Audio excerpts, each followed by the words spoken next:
dikasihi oleh Tuhan Yesus, firman Allah bagi kita pada hari ini yaitu dari Kisah Para Rasul 11 ayat 1 sampai 18. Kisah Para Rasul pasal 11 ayat 1 sampai 18. Demikianlah firman Allah. Rasul-rasul dan saudara-saudara di Yudea mendengar bahwa bangsa-bangsa lain juga menerima firman Allah. Ketika Petrus tiba di Yerusalem, orang-orang dari golongan yang bersunat berselisih pendapat dengan dia. Kata mereka, "Engkau telah masuk ke rumah orang-orang yang tidak bersunat dan makan bersama-sama dengan mereka." Tetapi Petrus menjelaskan segala sesuatu berturut-turut, katanya, "Aku sedang berdoa di kota Yope, tiba-tiba rohku diliputi kuasa ilahi, dan aku melihat suatu penglihatan, suatu benda berbentuk kain lebar yang bergantung pada keempat sudutnya diturunkan dari langit sampai di depanku. Aku menatapnya, dan di dalamnya aku lihat segala jenis binatang berkaki empat, dan binatang liar, dan binatang menjalar, dan burung-burung. Lalu aku mendengar suara berkata kepadaku, 'Bangunlah hai Petrus, sembelihlah dan makanlah.' Tetapi aku berkata, 'Tidak Tuhan, tidak, sebab belum pernah sesuatu yang haram dan yang tidak tahir masuk ke dalam mulutku.' Akan tetapi untuk kedua kalinya suara dari surga berkata kepadaku, 'Apa yang dinyatakan halal oleh Allah, tidak boleh engkau nyatakan haram.' Hal itu terjadi sampai 3 kali, lalu semuanya ditarik kembali ke langit. Dan seketika itu juga 3 orang berdiri di depan rumah di mana kami menumpang. Mereka diutus kepadaku dari Kaisarea. Lalu kata roh kepadaku, 'Pergi bersama mereka dengan tidak bimbang.' Dan 6 saudara ini menyertai aku. Kami masuk ke dalam rumah orang itu. Dan ia menceritakan kepada kami bagaimana ia melihat seorang malaikat berdiri di dalam rumahnya dan berkata kepadanya, 'Suruhlah orang ke Yope untuk menjemput Simon yang disebut Petrus. Ia akan menyampaikan suatu berita kepada kamu yang akan mendatangkan keselamatan bagimu dan bagi seluruh isi rumahmu.' Dan ketika aku mulai berbicara, turunlah Roh Kudus ke atas mereka, sama seperti dahulu ke atas kita. Maka teringatlah aku akan perkataan Tuhan, 'Yohanes membaptis dengan air, tetapi kamu akan dibaptis dengan Roh Kudus.' Jadi jika Allah memberikan karunia-Nya kepada mereka sama seperti kepada kita pada waktu kita mulai percaya kepada Yesus Kristus, bagaimana mungkin aku mencegah dia?" Ketika mereka mendengar hal itu, mereka menjadi tenang lalu memuliakan Allah, katanya, "Jadi kepada bangsa-bangsa lain juga Allah mengaruniakan pertobatan yang memimpin kepada hidup." Demikianlah firman Allah. Bapak Ibu yang dikasihi oleh Tuhan Yesus, tema firman Allah pada hari ini yaitu Allah mengaruniakan pertobatan. Di dalam bagian pertama Bapak Ibu, yaitu di ayat 1 sampai 12, kita bertemu satu pokok topik pembicaraan, yaitu keselamatan yang dikerjakan Allah dalam Kristus adalah universal atau terbuka bagi semua orang. Yohanes 3 ayat 16. Ya, ayat yang sering kita baca pada waktu Natal, dan saya rasa semua orang Kristen sudah hafal itu. Ya, karena begitu besar kasih Allah akan dunia ini, sehingga Ia memberikan anaknya yang tunggal, ya, supaya setiap orang yang percaya kepadanya beroleh hidup yang kekal, tidak binasa. Nah, Bapak Ibu yang dikasihi oleh Tuhan Yesus, di sini kembali diingatkan oleh Tuhan bahwa keselamatan dari Kristus itu adalah universal bagi semua orang, bagi setiap suku bangsa. Nah, Rasul Petrus, Bapak Ibu, adalah seorang yang tertutup karena dia dipengaruhi oleh agama Yudaisme, ya, agama Yudaisme itu agama Taurat, agama tanah, ya, di mana mereka hanya percaya Alkitab dari Kejadian sampai Maleakhi, dan terutama yang diutamakan Pentateuch, 5 kitab Musa. Nah, mereka ini masih melakukan ritual-ritual ibadah sesuai dengan perjanjian lama. Nah, Yudaisme itulah agama orang Yehuda, orang Israel, ya. Dan Rasul Petrus sebagai orang Yahudi yang masih hidup dalam agama Yudaisme, dia masih terpengaruh, dia masih terbelenggu dengan belenggu masa lalunya. Dia masih terbelenggu, ya, sehingga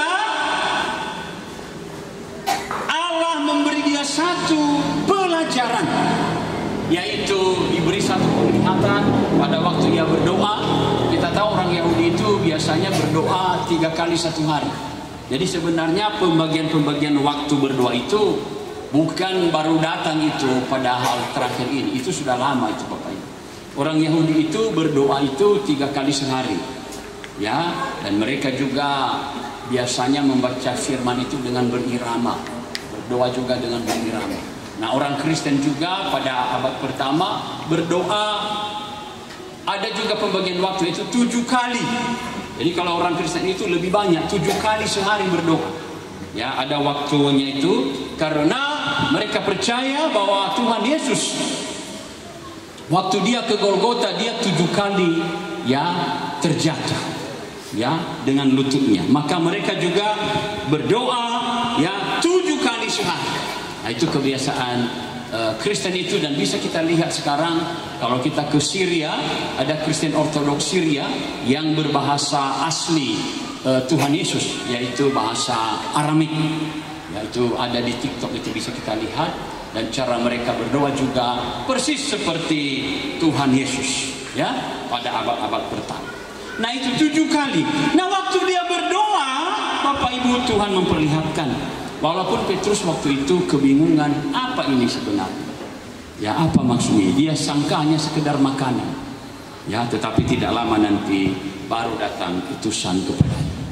Jadi di sini saya yakin Rasul Petrus masih ragu.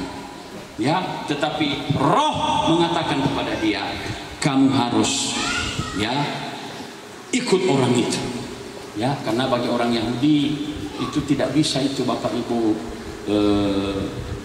masuk ke rumah orang-orang kafir, ya, orang yang tidak bersunat, ya, Bapak Ibu, ya. Jadi inilah satu perubahan yang dilakukan oleh Roh Kudus. Dia diubahkan, ya, Bapak Ibu. Nah, yang kedua, kita melihat tokoh yang satu lagi, yaitu Kornelius. Ya, apa yang terjadi kepada Kornelius, Bapak Ibu, ini juga satu pembelajaran bagi kita. Dia itu, ya, dikatakan sikap hidup yang saleh, takut akan Allah, memberi banyak sedekah, senantiasa berdoa kepada Allah, membuat Kornelius dikenal di sorga. Ayat 4. Ya, jadi dia ini dikenal di sorga, walaupun dia belum, ya, bisa masuk, ya, dalam rumah-rumah ibadah orang Yahudi, ya, karena dia adalah seorang yang tidak bersunat. Tetapi karena kebaikan-kebaikannya, dia memberi sedekah, dikatakan di sana dia memberi sedekah banyak sekali. Ya, jadi orang ini memang sangat baik sekali, Bapak Ibu. Orangnya tulus, seisi rumahnya itu saleh, hidup suci. Nah, sikap hidupnya yang baik itu membuat dia dikenal di surga. Sehingga malaikat datang berkata kepadanya, Kornelius, waktu dia berdoa, ya, datang seorang malaikat dan dia sangat ketakutan. Dia berkata, Kornelius, Allah sudah mendengar doamu dan Allah sudah mengingat sedekah-sedekah. Jadi di sini Bapak Ibu, peranan perbuatan baik juga sangat luar biasa. Ya, walaupun keselamatan itu memang bukan karena perbuatan baik, tapi untuk mendapatkannya, kalau kita lihat di sini, Allah juga memperhitungkan siapa kita. Apa kita seorang yang tulus, apakah kita seorang yang baik, ya? Ada seorang teolog mengatakan, walaupun semua manusia itu berdosa, walaupun keselamatan itu adalah anugerah, tetapi kalau kita belajar di Alkitab dari perjanjian lama sampai perjanjian baru, ya, setiap Allah memilih orang selalu orang yang baik. Orang yang baik. Ya, jarang dia memilih orang yang jahat. Memang kita ini sama-sama orang berdosa, benar. Tetapi ada orang karakternya tidak beres, Bapak Ibu. Ada itu. Nah, jadi di karakter ini dilihat kita ini. Ada orang berdosa berlebih-lebihan. Ya. Nah, ini Bapak Ibu. Jadi ada orang yang sangat diperbudak dosa. Nah, Allah tidak memilih orang seperti itu. Memang ada beberapa orang, tapi itu sangat jarang sekali. Seperti Samson misalnya. Tapi itu pun dia diubahkan. Karena Bapak Ibu, kalau bukan orang baik yang dipanggil Tuhan, susah itu Bapak Ibu. Ya, dia tidak akan mau. Ya, rencana Tuhan itu bisa tidak lancar, tidak mulus, Bapak. Ya, nah ini Bapak Ibu. Jadi di situ kita katakan. Jadi saya mau mengajarkan kepada kita, menyadarkan kita bahwa Bapak Ibu, Allah itu bukanlah patung. Allah Kristen itu, Allah Yahweh itu. Tapi dia adalah pribadi. Ya, dia adalah pribadi. Jadi dia memiliki perasaan, Bapak Ibu. Ya, jadi makanya kalau kita melihat Tuhan Yesus, waktu dia melihat orang sakit, maka dikatakan di sana, tergeraklah hati Tuhan oleh belas kasih. Jadi Bapak Ibu, inilah kehebatan daripada Cornelius. Ya, jadi kalau Bapak Ibu mau mendapatkan kuasa Roh Kudus, kalau Bapak Ibu mau mendapatkan hidup yang kekal, hiduplah yang saleh. Ya, dan carilah keselamatan itu, karena Tuhan Yesus mengatakan, barang siapa yang haus datang kepada. Barang siapa yang mencari akan menemukan, barang siapa yang mengetuk pintu akan dibuka. Jadi harus ada usaha juga dari kita, Bapak. Karena kita ini bukan robot. Kita ini memiliki kebebasan memilih. Kita adalah gambar dan rupa Allah. Ada kebebasan memilih. Ya, jadi di dalam kekristenan itu Bapak Ibu tidak ada pemaksaan, Bapak Ibu. Bagi saya Bapak Ibu, kalau ada ajaran yang memaksa-maksa orang, apalagi kalau agama ya, memaksa-maksa orang untuk mengikuti agama itu, bagi saya bukan Allah itu. Mengapa? Karena Allah yang mulia, Allah yang bermoral tinggi, tidak boleh, tidak mungkin bertingkah laku seperti preman, tidak mungkin. Sebab dia mulia. Ya, dia harus ya etis dalam bertindak. Tidak mungkin. Jadi saya tidak yakin kalau ada satu ajaran, satu keyakinan itu ada pemaksaan. Bagi saya itu saya ragukan. Karena Allah itu mulia.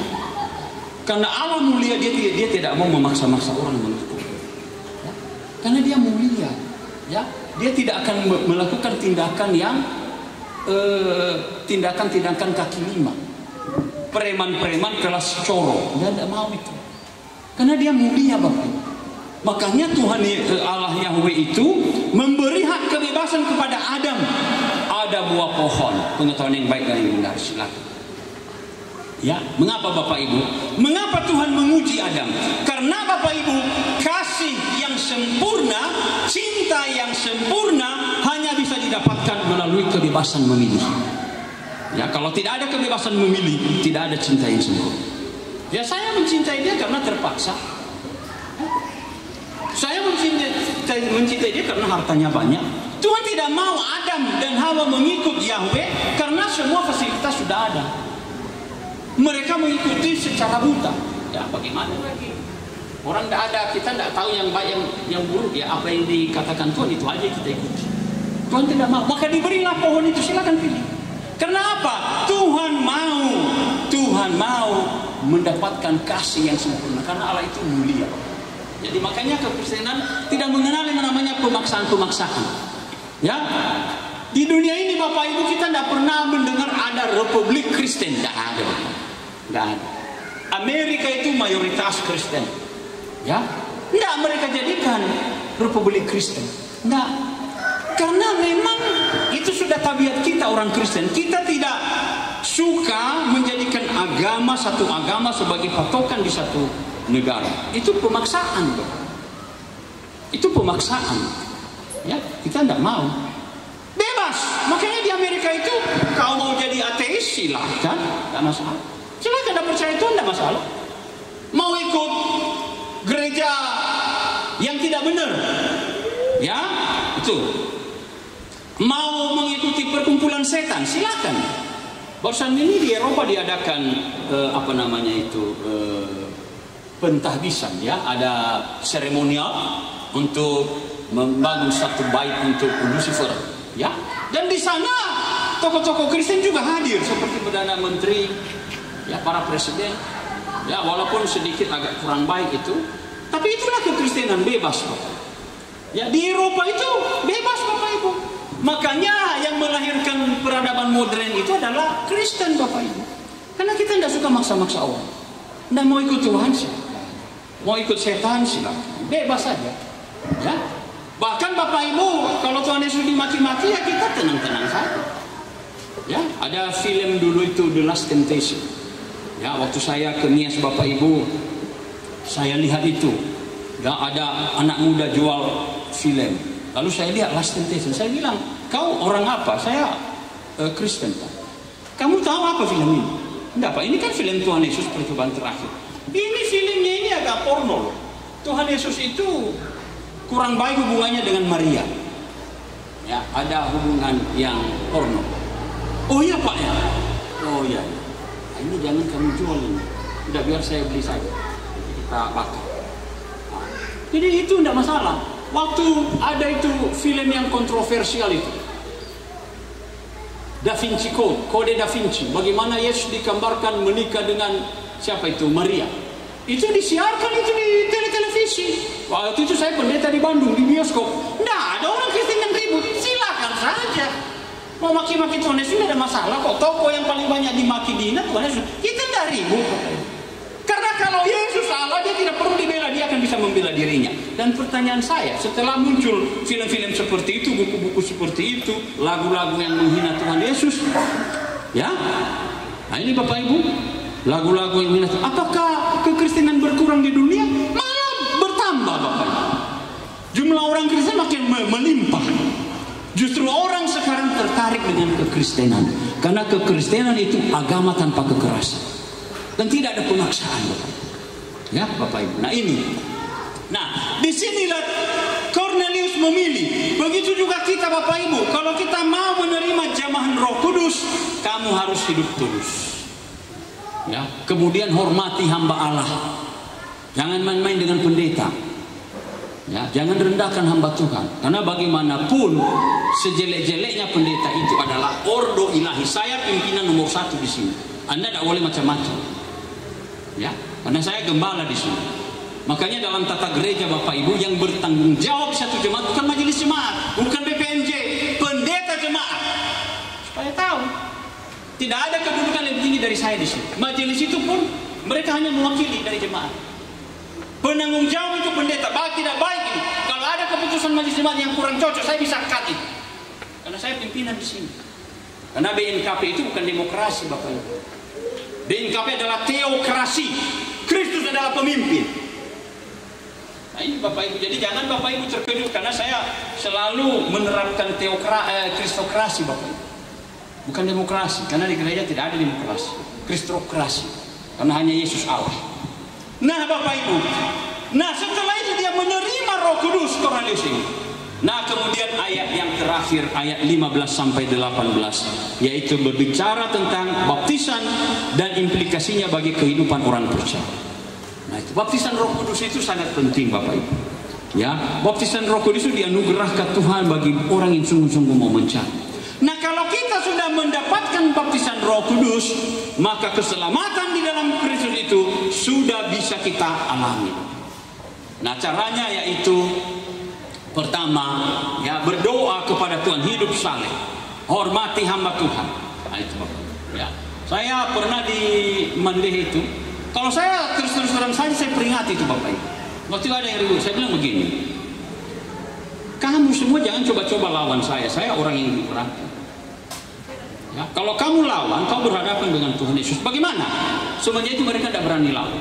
Saya peringati kau itu bukan sombong, bukan mau menakuti kamu. Ufangi laman Daud, hati-hati Daud, beresiko melawan Indonesia berbahaya. Apa kata Mazmur? Jangan kau berkata nanti aku khilaf di hadapan hamba Allah. Ya, jangan katakan itu. Kata pemazmur, jangan katakan aku khilaf. Berhati-hatilah dalam melangkah menuju di halaman bait Allah. Karena engkau ada di bumi, dia ada di surga. Engkau di bawah, dia di atas. Itu hati-hati Bapak Ibu. Saya selalu mengingatkan jemaat saya, hati-hati Bapak Ibu. Kalau pendeta itu keras, harga itu sebagai teguran bagimu. Yang penting dia bukan menyesatkan kamu. Kalau saya keras, saya terarah. Bukan sembarangan saja kita marah-marah. Ya, kita marah untuk membenarkan arah gereja ini. Nah, yang kedua Bapak Ibu, bahwa orang yang sudah memiliki Roh Kudus, maka dia akan berubah seperti Petrus. Pola pikirnya itu tidak lagi eksklusif. Ya, eksklusif ini Bapak Ibu tertutup. Ya, eksklusif itu tertutup. Ya, dia hanya bergaul dengan orang-orang khusus. Ya, seperti yang saya bilang minggu lalu itu, storge. Kalau ada hubungan darah dia kasihi, atau filia. Kalau kita cocok sepikiran, kita kasihi. Ya, ini. Tapi di dalam Alkitab tidak boleh seperti itu Bapak Ibu. Ya, kasih kita itu harus inklusif, terbuka. Ya, dalam saya suka barusan ini BNKP, walaupun sebenarnya cukup lama sekali baru mengeluarkan buku katekisasi sini. Ya, ada di sana ajaran itu saya baca-baca Bapak Ibu. Saya sudah bagi-bagi itu di pos pelayanan. Saya bilang inilah ya sebagai ajaran bagi kalian. Ya, siapa tahu nanti tahun depan saya pindah, nuri kami sebagai modal. Mifahal saya. Nah, ya Pak Pendeta. Ya, apa yang dikatakan di sana Bapak Ibu, bahwa gereja itu Bapak Ibu tidak boleh difahami sekedar organisasi saja, denominasi, tidak boleh. Ya, karena gereja itu lebih luas dari organisasi. Tapi kita harus memahami gereja katanya sebagai tubuh Kristus universal di seluruh dunia. Ya, jadi organisasi-organisasi itu tidak boleh mengkotak-kotakkan orang Kristen, tidak boleh Bapak. Ya, karena kita sudah satu dalam Kristus. 1 Korintus pasal 12. Di dalam satu roh kita telah dipersatukan dalam Kristus. Jadi gereja itu satu. Ada gereja yang tidak kelihatan, gereja di dalam iman. Itulah nanti yang kita sebutkan dalam pengakuan iman rasul. Ya, gereja yang kudus dan am. Seluruh dunia Bapak Ibu. Dan semangat kesatuan tubuh Kristus itu harus menjadi spirit bagi kita. Jadi setiap pendeta, setiap majelis, setiap orang Kristen harus suka berokumenisme. Harus. Karena itulah Roh Kudus yang ada di dalam dirinya. Roh itu roh misioner, roh yang selalu menjangkau orang lain. Ya, makanya di gereja BNKP sekarang sudah ditetapkan di tata gereja bahwa gereja BNKP adalah gereja yang misioner karena dia lahir dari misionaris, memberitakan Injil Bapak Ibu. Makanya kita sekarang sudah banyak memberitakan, mengirim misionaris. Ya, ada yang warga BNKP, ada juga yang mantan warga BNKP dia ke gereja lain ya. Ada misalnya Ibu Pendeta Manis Hati Dahi yang melayani di California di Amerika. Ada juga orang Tionghoa lahir di Teluk Dalam, si Uang namanya, dia melayani di Shanghai. Ya, dari Teluk Dalam itu. Ada juga yang ke Rusia, ya. Ada juga yang ke Ibu Destalenta Jega ke Rusia, ya. Ada juga yang ke Davao Filipina, Ibu Masril Zebua, ya. Dan saya baca di informasi di Google itu ada juga yang ke Afrika, ada yang ke Brasilia, ya. Ada juga yang ke daerah Tiongkok, begitu banyak, di Jepang juga. Ya, dan terakhir Bapak Ibu kita sudah kirim satu orang pendeta BNKP menjadi pendeta di Jerman. Ya, di Jerman. Nah, Bapak Ibu. Dan sekaligus saya ingatkan, saya sudah bagi di grup Bapak Ibu tanggal 24 nanti. Batas kalau ada anak-anak kita yang agak fasih berbahasa Inggris, silakan kasih tahu saya.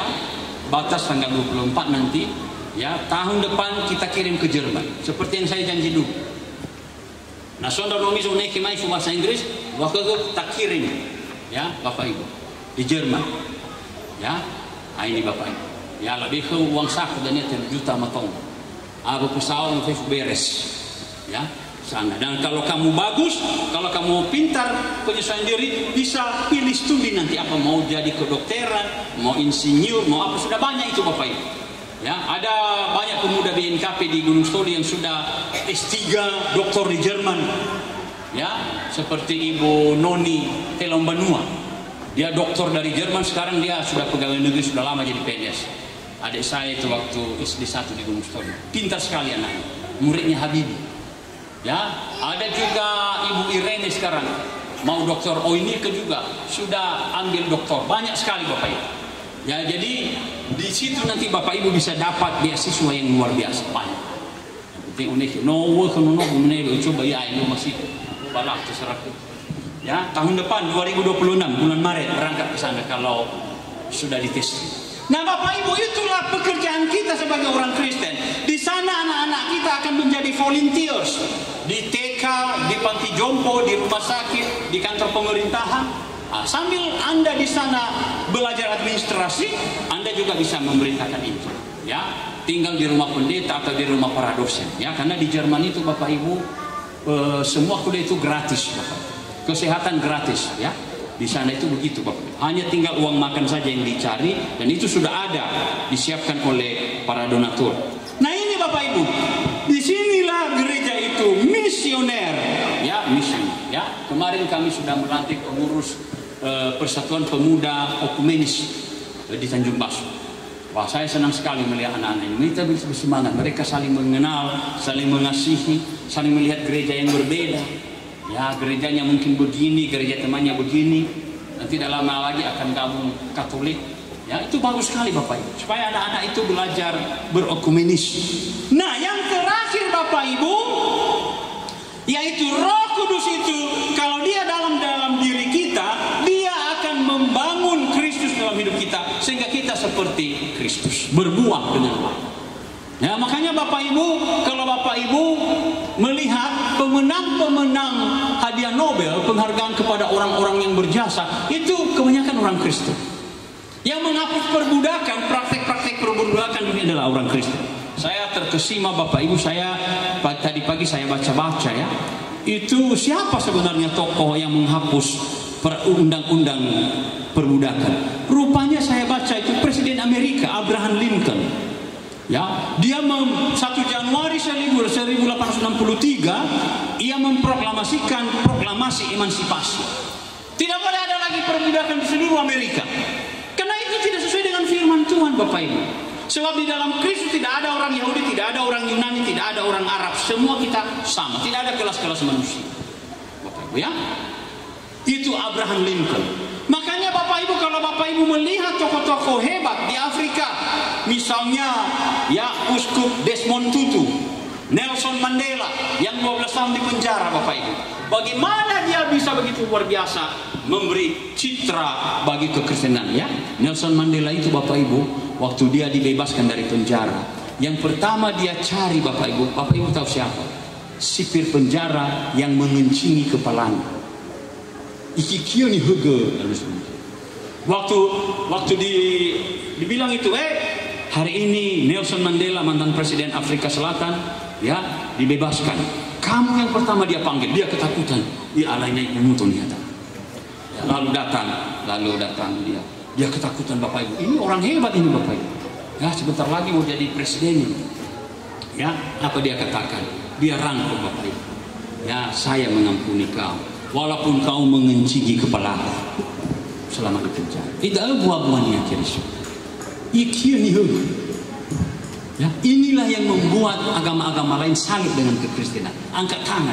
Hadiahnya Kristus. Ya, labu muiral dalam dunia ada dulu di Sulawesi itu Bapak Ibu. Suaminya pergi beli cat hakim, ditembak mati. Ya, dan mereka sudah tahu siapa, sudah ditangkap. Apa kata ibu itu? Jangan masukkan dia ke penjara, bebaskan. Karena Yesus mengajarkan kami harus mengampuni musuh. Anda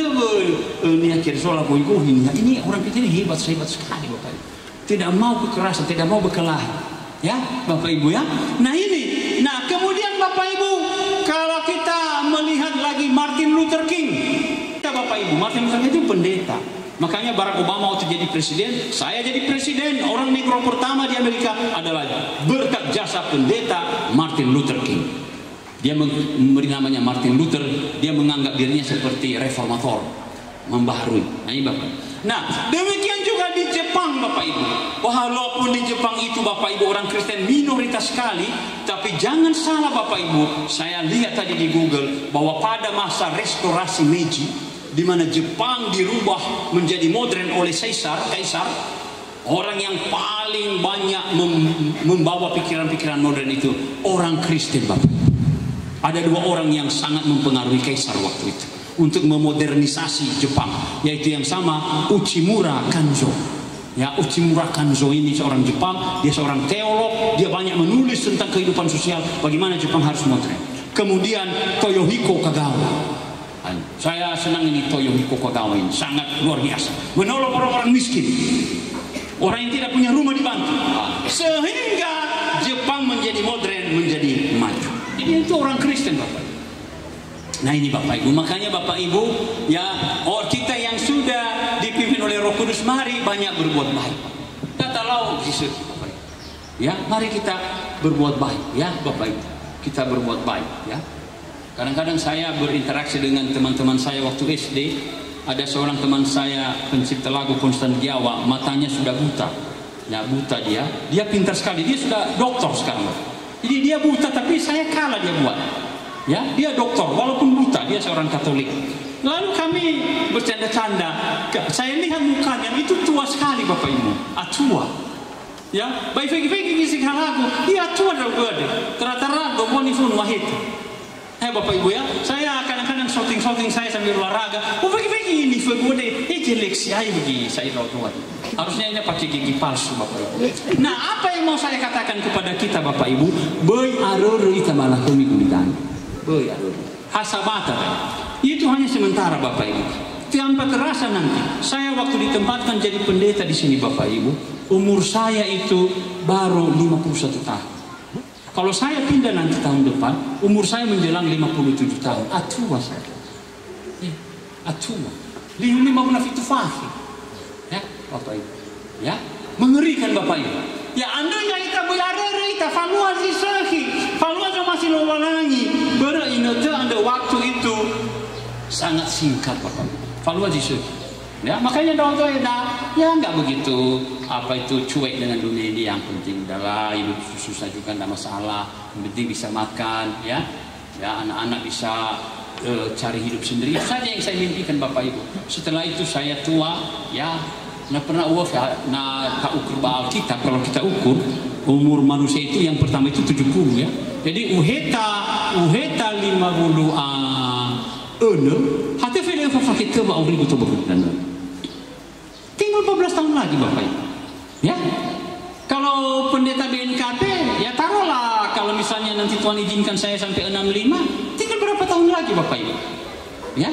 Nah, ini Bapak Ibu. Jadi aruru itu ya. Film apa kita, iwa mengabuli menemunam. Tapi kalau kita sudah melakukan yang baik, dan saya bersyukur Bapak Ibu,